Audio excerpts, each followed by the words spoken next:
इस कहानी से सीखो सबक जिंदगी का। एक हिंदी फिल्म का गाना है, खुद के लिए जिए तो क्या जिए, तू जी ए दिल जमाने के लिए। जमाने के लिए ना सही पर अपने करीबी मित्रों और परिजनों के लिए तो जीना बनता ही है। इस बात को हम एक कहानी के जरिए बेहतर समझ पाएंगे तो पहले इस कहानी को पढ़ते हैं। एक बार की बात है कि एक जहाज समुद्री तूफान की चपेट में आकर तहस नहस हो गया। जहाज में से सिर्फ 2 ही युवक तैरकर किनारे पहुंच पाए। हालांकि यह भी एक बियावान निर्जन टापू था। दोनों युवक जो कि बहुत अच्छे मित्र भी थे, कुछ समझ ना पाए कि उस निर्जन टापू पे वे क्या करेंगे। तब दोनों ने फैसला किया कि वे प्रार्थना करेंगे और परमात्मा पर अपनी अपनी आस्था का इम्तहान लेंगे। दोनों ने टापू की जमीन के 2 हिस्से कर लिए और सीमा बनाकर अपने अलग अलग हिस्से में रहने लगे। उन्होंने सबसे पहले परमात्मा से भोजन के लिए प्रार्थना की। अगली सुबह पहले युवक की सीमा में एक पेड़ पर सुंदर फल पक गए। उस युवक ने फलों को खाकर अपनी भूख मिटाई। दूसरा युवक उसे दूर से ही देखता रहा।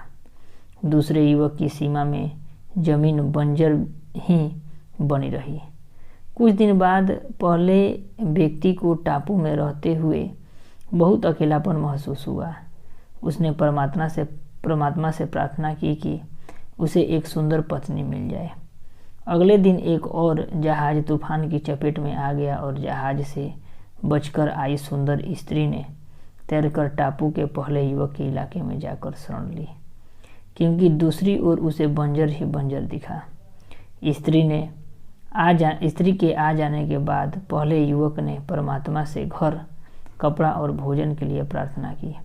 अगले दिन किसी चमत्कार की तरह वहाँ ये सब चीज़ें उपलब्ध हो गई।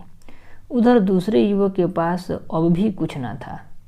कुछ ही दिनों में पहले युवक ने परमात्मा से एक जहाज के लिए प्रार्थना की ताकि वह अपनी पत्नी के साथ उस निर्जन टापू को छोड़कर अपने घर जा सके। अगले दिन सुबह सुबह ही उसे टापू में अपने इलाके के भीतर ही समुद्र किनारे एक छोटा सा जहाज खड़ा मिला।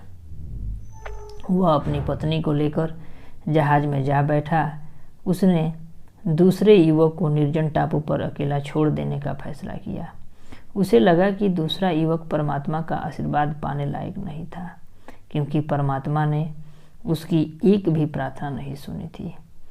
जहाज टापू छोड़कर जाने ही वाला था कि अचानक आकाशवाणी हुई, तुम अपने साथी को इस निर्जन टापू से अकेला छोड़कर क्यों जा रहे हो?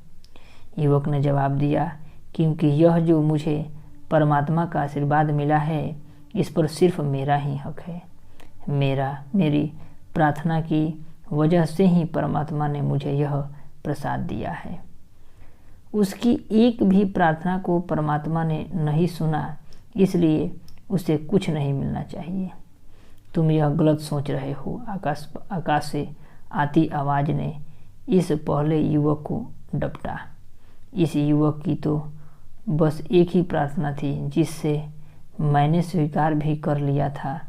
अगर उसने यह प्रार्थना नहीं की होती तो तुम्हें मेरे आशीर्वाद के रूप में मुझसे एक भी चीज़ नहीं मिलती।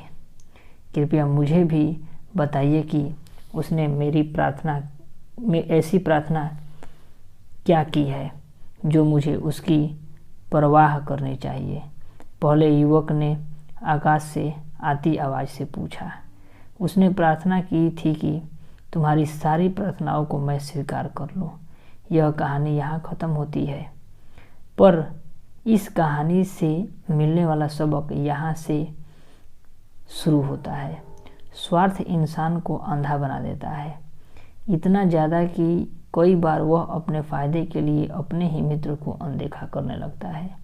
इस बात को याद रखें कि सदा अपने ही बारे में सोचोगे तो अवश्य ही दुखी रहोगे। यह कहानी हमें सिखाती है कि हम अपने परिवार और मित्रजनों के लिए भी प्रार्थना करें। हम प्रियजनों को पीछे छोड़कर ना जाएं, उन्हें अपने साथ लेकर ही आगे बढ़ें। परिवारजन और मित्रजन हमारे सफ़र के साथी बनेंगे, तभी हम तरक्की का सच्चा आनंद उठा पाएंगे।